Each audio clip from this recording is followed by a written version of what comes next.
friends, today I want to show you that a 40-ounce sublimation tumbler can be done using the PNW press. I use my roly-poly tool to cradle my tumbler while I wrap it, cut slits and tape it up.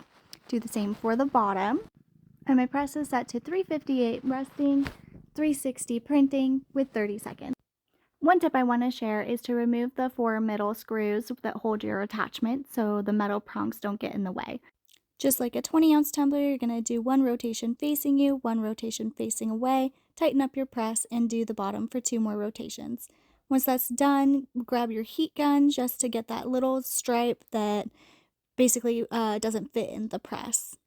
Unwrap and admire this super cute sloth design by Melissa Miller. Attaching the handle is really easy. It comes with the 2 screws. You just align it up and screw it on, and there you have it.